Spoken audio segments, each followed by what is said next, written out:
आज हम पढ़ने जा रहे हैं हिंदी फर्स्ट लैंग्वेज का सेकंड चैप्टर, नेताजी का चश्मा। नेताजी के चश्मे के लेखक है स्वयं प्रकाश, और स्वयं प्रकाश जी का जन्म सन 1947 में इंदौर मध्य प्रदेश में हुआ था।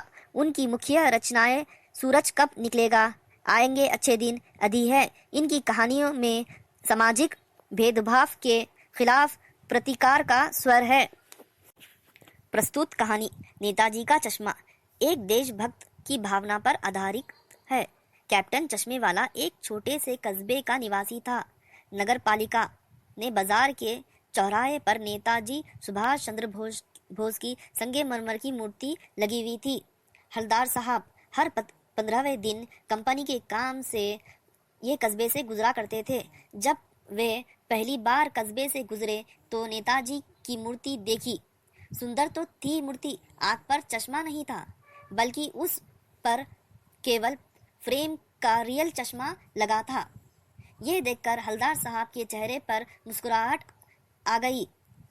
मूर्ति पत्थर की और चश्मा रियल का। उन्होंने ये सोचा कि इस कस्बे के लोग बड़े देशभक्त हैं।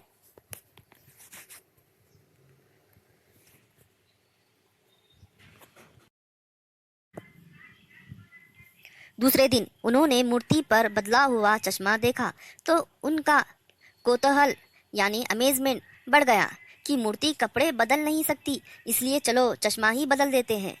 अब हलदार साहब को आदत सी पड़ गई थी। वे हर रोज चौराहे पर जाते और पान वाले के पास से पान खाते और नेताजी का बदला हुआ चश्मा देखकर उन्हें आनंद सा आता।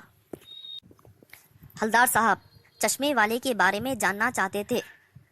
उन्होंने पान वाले से पूछा, क्या कैप्टन चश्मे वाला नेताजी का साथी था या आज़ाद हिंद फौज का सिपाही था? पान वाले ने उसका मजाक उड़ाते हुए कहा, वे लंगड़ा क्या फौज में जाएगा, वे तो पागल है। हलदार साहब को पान वाले की यह बात बहुत बुरी लगी। हलदार साहब ने कैप्टन चश्मे वाला आते देखकर हैरान रह गए। वे बूढ़ा मरियल सा लंगड़ा, सिर पर गांधी टोपी, आंख पर काला चश्मा, हाथ में छोटी सी संदूका, दूसरे हाथ में बॉक्स पर चश्मे का फ्रेम लिए फिर रहा था। हलदार साहब चक्कर में पड़ गए कि क्या कैप्टन उसका वास्तविक नाम है। पान वाले ने यह भी बताया कि मूर्ति पर चश्मा बदलने वाला चश्मे वाला ही है।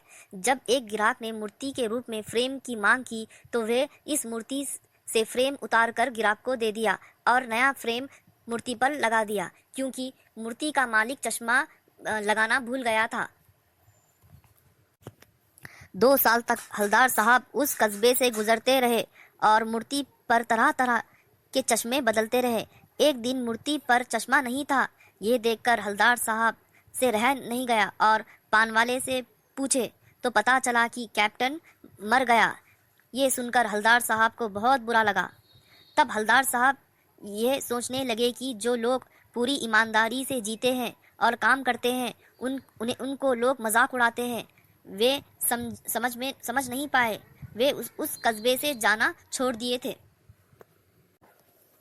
फिर 15वें दिन बाद हलदार साहब उस कस्बे से गुजरे।